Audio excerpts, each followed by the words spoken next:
Hello my dear students, here I have come again to take your classes. The classes will be about verbs and their applications in English for competitive exams. You all know that verbs are very important for almost every kind of competitive exams, namely SSC, CGL, CHSL, PSC, banks, etc. etc. There is no doubt that without verbs we cannot form a single sentence in English, so we have to learn the chapter of verbs with proper attentions. So before starting the class, I would like to say here today in this video I would like to throw my limelight on modal auxiliaries. Along with modal auxiliaries, I will try to define how the verb is going to be used. This means in one sentence one verb can have several names.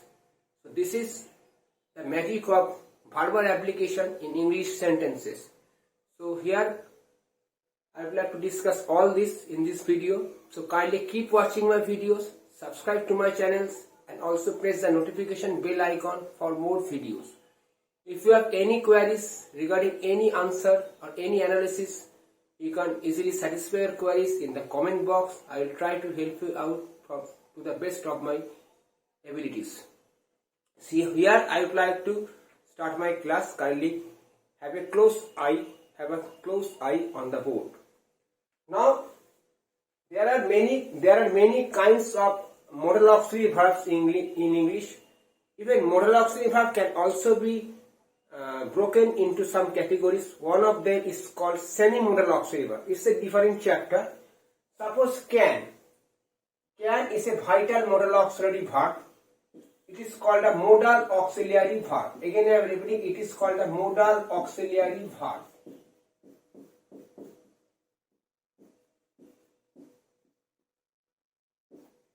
Whenever we are going to use any modal auxiliary verb, you should always keep it in mind that the main verb must be followed thereafter. Okay, so can be used in several ways. First and foremost, possibility. In case of possibility, we can use can. In case of permission, we can use can. In case of willingness, we can use willing attitude, we can use can. In case of possibility, permission, willing attitude, or vice versa, you can say that, or you can say ability. In case of abilities, we can use can, etc. So there are many aspects of using can. Now be careful about one thing. There is a clash between can and may. While trying to write some possibility, we can use can. Even we can also use may. There is no doubt, but still, whenever we are going to write can, then you should keep it in mind that can always gives more possibilities. On the other hand, may gives possibilities, but not so as it is given by can. So if I say that it can happen,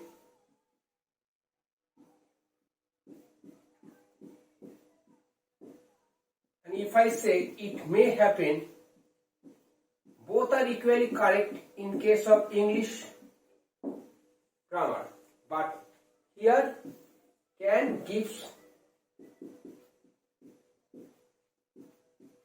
more possibility, whereas may gives less possibility. Okay.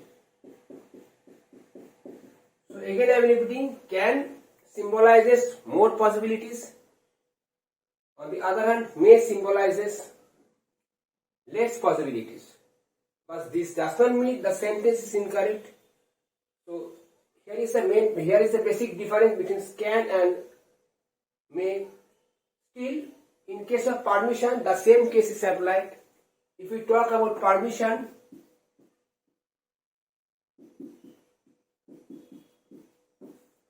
can I come in, do, may I come in. Both are equally correct, but if we use can I come in, it is also one kind of permission, but while trying to get permission, we should be polite. So can injects less politeness. On the contrary, may injects or gives more politeness. So this is the basic difference between can and may.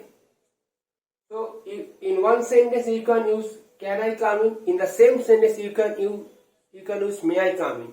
So the sentence is not incorrect, but if we use may, then it gives more politeness. On the contrary, if we use can, it gives politeness, but not so as it is given by the modal auxiliary verb may. So this is the basic difference between can and may. So both can be used, but still there are some differences in their attitude. So now I would like to highlight abilities. If we talk about abilities, so it is always better to use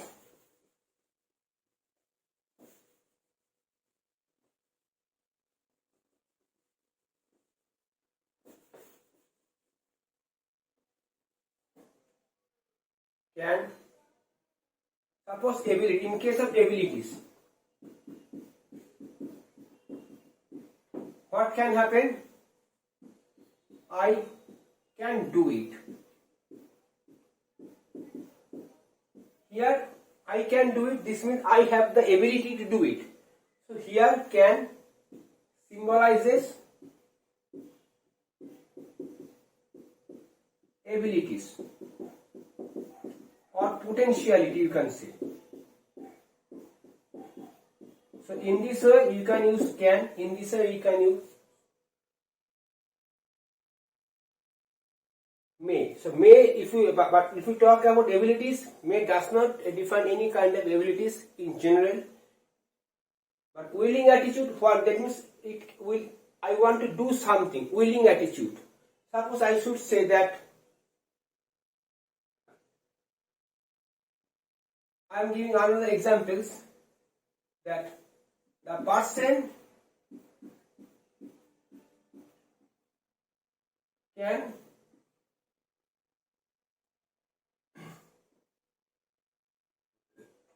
achieve his dream. Here you can say that there is a possibility, indicate possibility.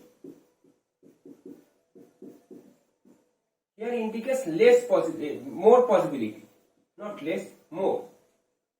But if we say may achieve, it also indicates possibilities, but here indicates less possibility. Okay.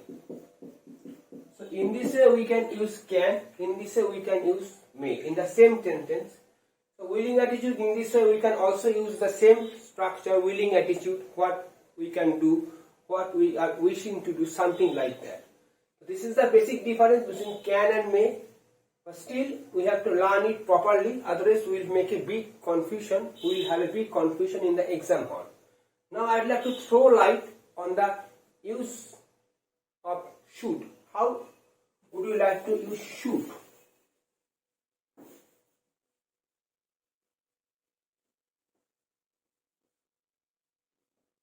All have different uses. Still, at one point, one thing can be used in different ways in the same sentence. Should always implies some obligations or some kind of duty. Should. Obligation.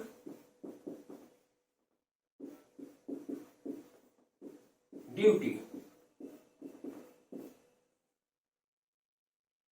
So obligations mean we are bound to do.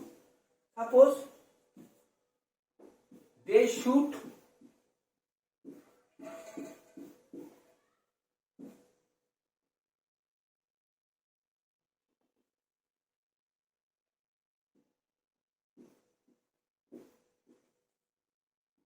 help the needy. Here you can say they should help the needy means they cannot avoid it, or you can say that it is their duties. So in case of that, we can also use obligations or duty.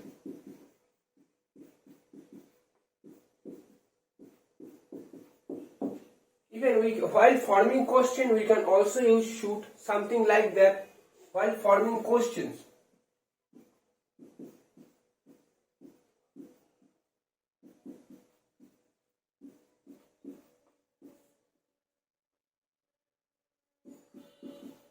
Right?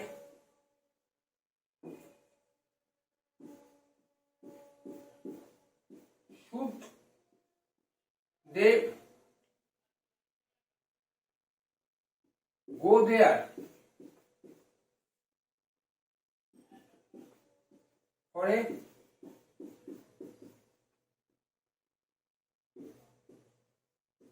better chance? If we write this sentence, so in this even in such sentences we can also use should. Here should is functioning here as a modal auxiliary verb.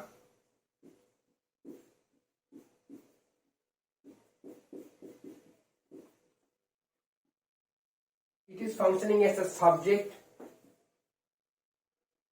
It is the main verb. It is called the adverb. It's a phrase. Okay, so in this way we should use should. So you have to use should in this way. If you do not understand any of this application, like obligations or duty, you can easily satisfy your queries in this way. This means by making comments in the comment box. But now I would like to discuss. I would like to one sentence and try to. I'm trying to break the sentence or the verbal structure. Suppose I should say that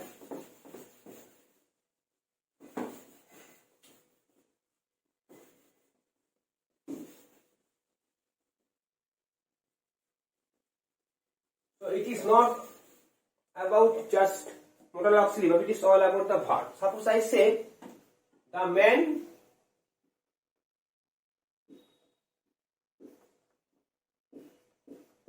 abused the beggar. If I say, so it is called the definite article, no doubt.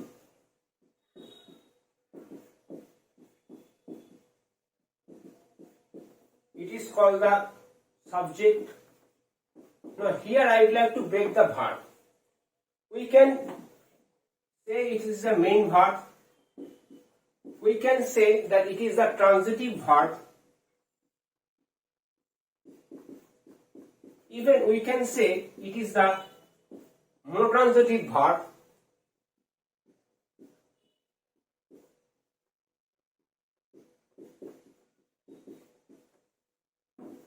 Even we can say it the regular verb.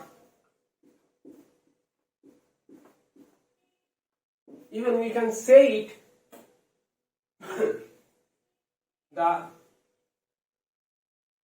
we can say main verb, transitive verb, monotransitive verb, regular verb or action verb.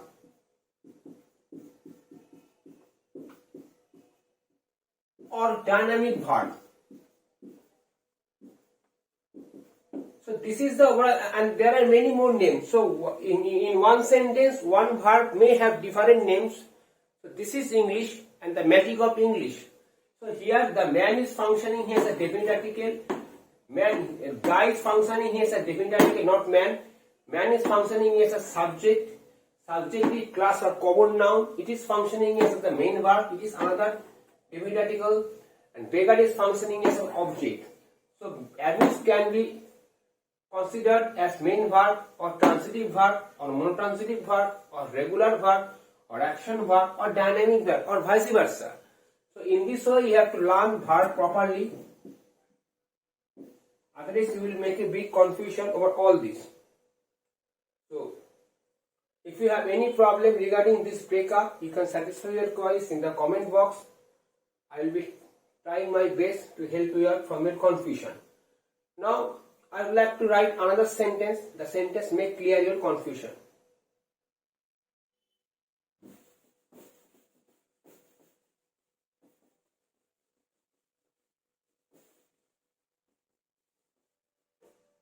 This class is based in continuation with the previous two class. Kindly follow my previous two class. You will understand in a better way. I have tension over this. If we say this sentence, so here have in the hardcore part. Have is called the perfect auxiliary verb. So number one, it is called the perfect auxiliary verb.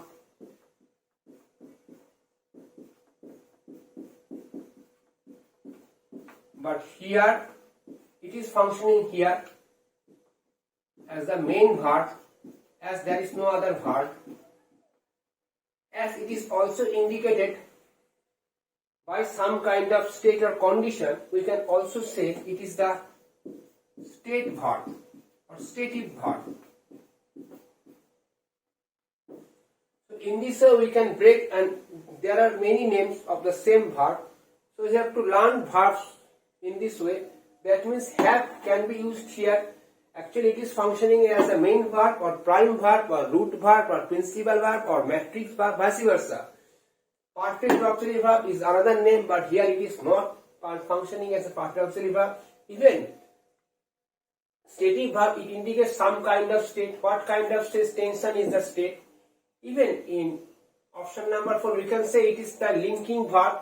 That means it links the subject with their subjective complement. Whenever any verb links the subject to the subjective complement, the verb is called the linking verb. So in this way we can also say that have is functioning here as a linking verb. So one verb may have several names in English. You should not be confused about all this. Try to understand what I am going to tell. That English is very flexible. It is always constant. Nothing is fixed here. We make it fixed. It is not about fixing something. It is all about dynamism.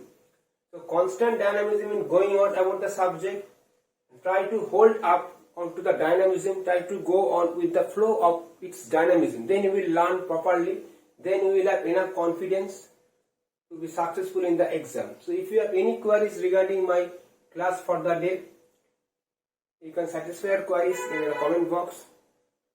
If you think my class is useful, you can share my videos with the person needed most. So this is my class for the day. Wait for my next class. In the next class I will discuss more and more about verbs and their applications. So kindly keep watching my videos, subscribe to my channels, and also press the notification bell icon for more videos. Before finishing the class, I should say that kindly follow the previous two videos in which I discussed some important aspects of verbs. So kindly keep waiting for my next class. Till then, have a very good day.